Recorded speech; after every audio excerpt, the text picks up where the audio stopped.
네, 조금 전 8시 40분부터 2018년도 대학 수학능력 시험이 1교시 국어 영역을 시작으로 막이 올랐습니다.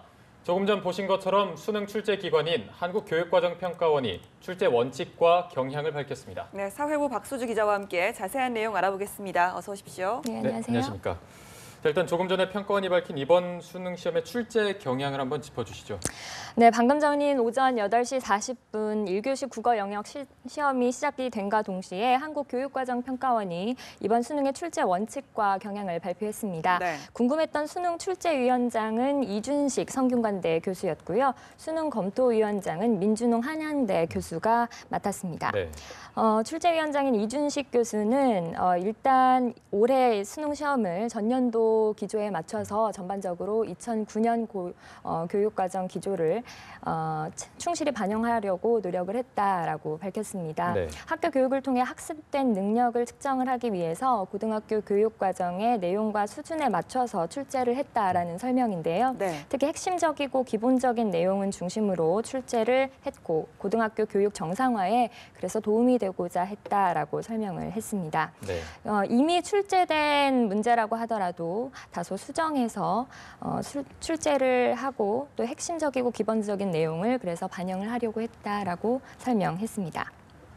네, 아무래도 가장 궁금한 부분이 난이도 아니겠습니까? 네네. 이 부분에 대해서는 좀 설명해 주시죠. 네, 맞습니다. 일단 1교시 국어 영역을 먼저 보시면은요. 네. 국어 영역과 영어 영역은 출제 범위를 바탕으로 다양한 소재와 지문 그리고 자료를 활용을 하려고 노력을 했다라고 설명을 했습니다. 특히 네. 영어 영역은 이제 올해부터 절대 평가가 평가로 전환이 되기 때문에 많은 분들의 관심을 좀 받았는데요. 네. 역시나 설명은 평이했습니다.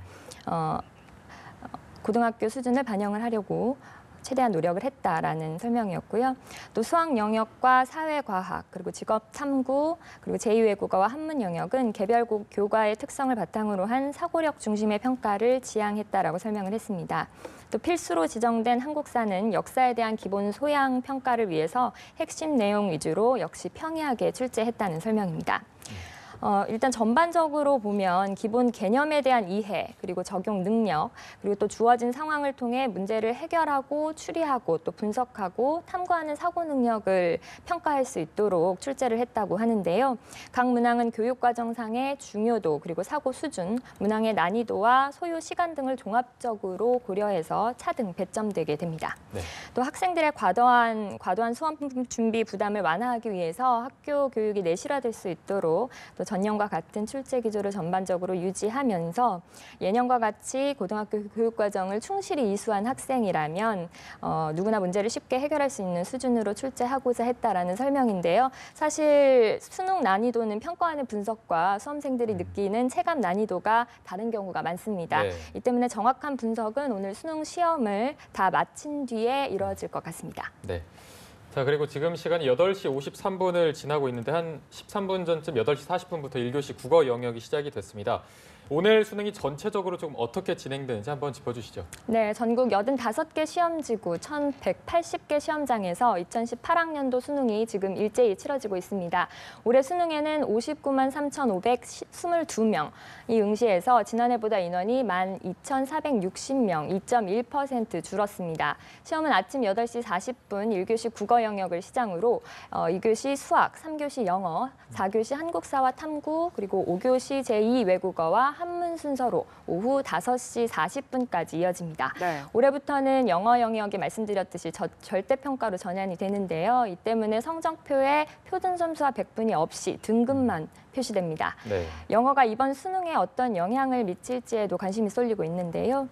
또 지난주 지진 때문에 수능과 대입 전형 일정이 전반적으로 밀리면서 수능 성적표는 다음 달 12일 배부됩니다. 네, 또 시험이 무효 처리되는 경우도 있다고 들었는데요. 이 부분도 좀 설명을 해주시죠. 네, 우선 시험장에는 휴대전화를 비롯해 모든 전자기기 반입이 금지됩니다. 네. 스마트워치, 태블릿 PC, 전자사전 등 전자기기는 다 포함이 되는데요. 지금 이미 1교시가 지금 진행 중입니다. 이 때문에 지금부터 반입 금지 물품이 적발이 되면 부정행위로 간주돼서 시험이 무효 처리 처리됩니다. 네. 또 과목 중에 필수로 지정된 4교시 한국사를 응시하지 않으면 시험이 무효가 처리가 되고요. 또 올해는 지진이라는 특수 상황이 발생을 해서 주의사항이 하나가 더 늘었습니다.